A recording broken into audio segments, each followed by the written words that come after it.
Entonces, nosotros necesitamos que nuestra bicicleta y nuestro cuerpo sea como la pelota inflada, sea lo más rígida posible, para que se transmita la fuerza hacia donde nosotros queremos y como nosotros queremos. Entonces, que la bicicleta sea rígida, lo sabemos, solemos invertir mucho dinero en que la bicicleta sea lo más rígida posible.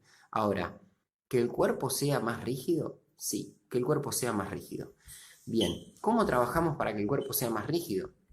Si toda la fuerza que yo voy a aplicar sobre el pedal me va a volver, mi tren superior va a tener que ser lo más rígido posible para poder darle un punto de apoyo a esa fuerza y que vaya para donde yo quiero.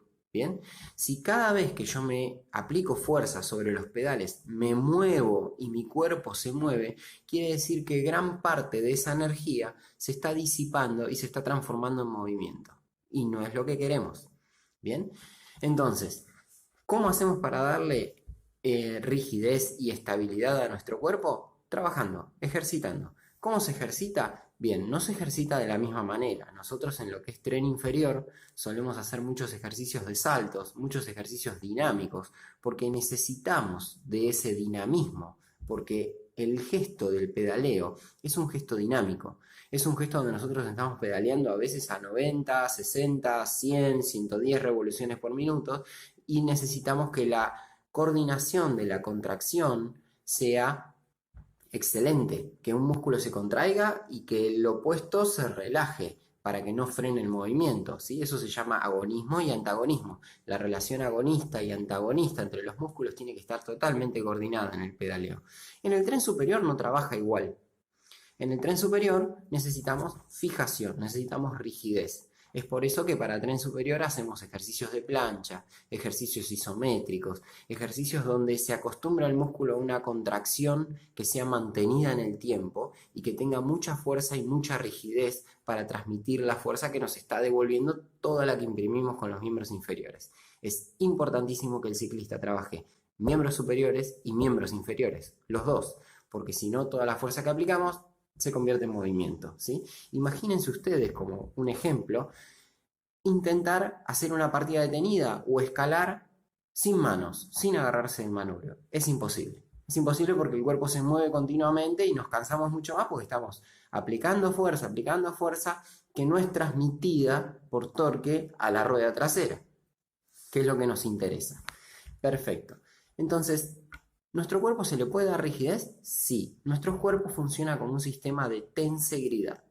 ¿Qué significa esto? Es un sistema con una estructura que tiene partes rígidas, discontinuas, que serían los huesos, y partes tensas, que son los músculos, los tendones, los ligamentos, que generan tensores, ¿sí?, continuos. A través de la fascia le da continuidad a todo el cuerpo. Perfecto. Entonces, ese sistema que tiene partes rígidas, nosotros sobre la parte rígida mucho no podemos hacer. Sobre la parte tensegril sí podemos hacer, ¿sí? Sobre la parte de la tensión sí podemos trabajar. ¿Cómo se trabaja eso? ¿Arriba de la bici? No, abajo de la bici. Eso se trabaja abajo de la bici. Nosotros tenemos que hacer que nuestro cuerpo sea lo más rígido posible y que los tendones sean lo más rígido posible. O sea, que yo le pueda aplicar fuerza sin generar deformación, ¿sí?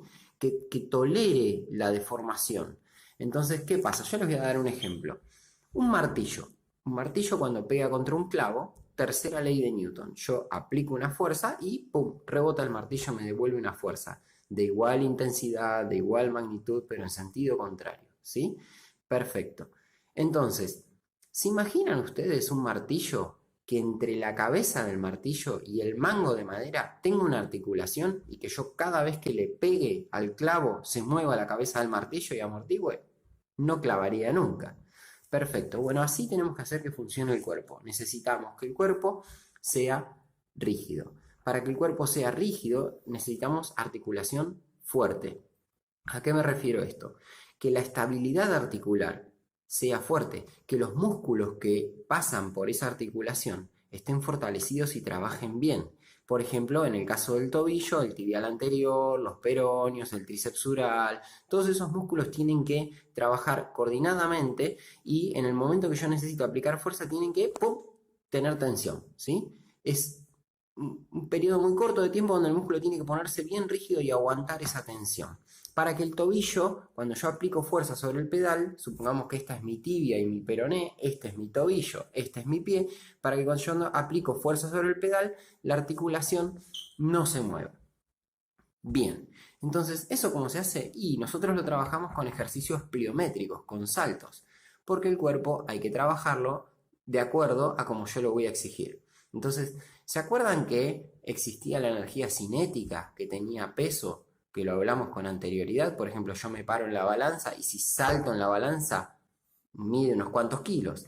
Perfecto, entonces nosotros usamos eso para trabajar la reactividad de tobillo. En atletismo se trabaja mucho la reactividad de tobillo, en ciclismo no se trabaja tanto la reactividad. Pero cuando nosotros hacemos pequeños saltitos coordinados, rápidos, empezamos a hacer que ese sistema se ponga rígido para poder yo saltar lo más que pueda, para que me devuelva la energía y picar. El atleta necesita picar en cada paso, necesita que la energía no sea absorbida, sino cada vez que impacto contra el piso me desplomo y después tengo que generar la reacción, no se puede.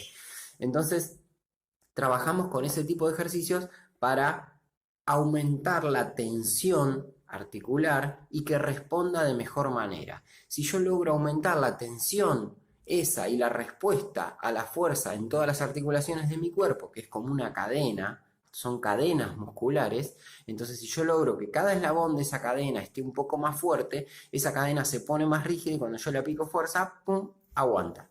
¿Sí? Ese es el concepto que quiero que entiendan, que se puede trabajar, que se puede hacer mucho sobre eso y que lo tenemos que hacer, si no, no tiene sentido que gastemos fortuna en un manubrio que sea súper rígido, en un estén súper rígido, en una bicicleta de carbono de última generación, la más rígida que se pueda, si después cuando yo me paro en los pedales, mi cuerpo hace esto y se mueve todo y genera movimiento. No se mueve la bici, pero se mueve mi cuerpo. No tiene mucho sentido. Hablamos con anterioridad sobre la importancia de la rigidez de las estructuras. Dentro de esas estructuras, que es importante que se mantengan rígidas, está el cuerpo del ciclista. Para poder aumentar esa rigidez, el ciclista realiza una maniobra que se llama maniobra de Valsalva. Esta maniobra no se realiza solamente en el ciclismo, se realiza en muchos otros deportes y en todas las actividades de la vida diaria. Esa maniobra consiste en una exhalación forzada cerrando la glotis, sin dejar que el aire salga, y eso aumenta la presión intratorácica. Esa presión intratorácica va a proteger las estructuras internas. Cuando nosotros en nuestras casas levantamos una mesa pesada o alguna caja, algún elemento pesado, solemos hacer esta maniobra de Valsalva, de contener la respiración y aumentar la presión para proteger nuestra columna vertebral, aumentando la presión y generándole mayor rigidez. Bien, en la partida detenida hacemos exactamente lo mismo. Esa presión intratorácica lo que hace es desencadenar un montón de procesos fisiológicos que vamos a ver a continuación. Al aumentar la presión intratorácica, aumentamos la presión dentro del tórax y disminuye la circulación de la sangre que se produce dentro de los vasos sanguíneos que están en la parte central de nuestro cuerpo, que son los vasos de mayor diámetro. Entonces la presión intratorácica colapsa las arterias y venas que circulan por dentro de nuestro cuerpo e interrumpen el flujo normal. Esa interrupción del retorno venoso va a hacer que al corazón le llegue menos sangre. Entonces, como al corazón le llega menos sangre, es capaz de impulsar menos sangre por minuto. Eso se traduce como una disminución del gasto cardíaco. Esa disminución del gasto cardíaco, como el corazón no está impulsando sangre, va a generar una disminución de la presión arterial. Esa disminución de la presión arterial es captada por unas terminaciones nerviosas que se llaman varoreceptores, que están en el cuello, cerca de la carótida común interna, y esto hace que los varoreceptores avisen, como son receptores, avisan, captan esa información y avisan al sistema nervioso que algo anda mal. Como algo anda mal, el sistema nervioso responde aumentando la frecuencia cardíaca, aumentando la vasoconstricción. ¿Qué hace al aumentar la vasoconstricción? La vasoconstricción quiere decir que disminuye el calibre de las venas y arterias, de todos los vasos sanguíneos, para aumentar la presión. Esto es una fórmula física también. Al disminuir el diámetro, aumenta la presión. Por ejemplo, cuando ustedes están regando con la manguera en el parque de su casa, la cantidad de agua que está pasando va a ser siempre la misma, pero si ustedes aprietan la punta de la manguera, aumenta la presión y el chorro de agua llega más lejos para poder regar la plantita que está más lejos. Bien, lo mismo sucede con el sistema nervioso y con el sistema vascular nuestro. El sistema nervioso manda la orden de disminuir el calibre de las venas y arterias, de esta manera aumenta la presión. Al aumentar la presión, aumenta el gasto cardíaco, aumenta esta cantidad de sangre que llega y aumenta la cantidad de sangre que el corazón puede impulsar por minuto, y esto recupera la pérdida de presión arterial que habíamos tenido con anterioridad. ¿Qué sucede? No está bueno que justo antes de una prueba como puede llegar a ser el kilómetro partida detenida, que es una prueba que en el mejor de los casos dura 1 minuto y puede llegar a durar hasta 1 minuto 15, 1 minuto 20, el cuerpo comience con este descalabro fisiológico. Entonces, ¿está bueno aumentar la presión interna? Sí, es favorable, es muy favorable para la partida detenida, pero tiene que estar perfectamente coordinado. Si nosotros vemos el video del ciclista, él solamente hace efecto valsalva mientras está haciendo fuerza, mientras está pisando la palanca y está generando torque.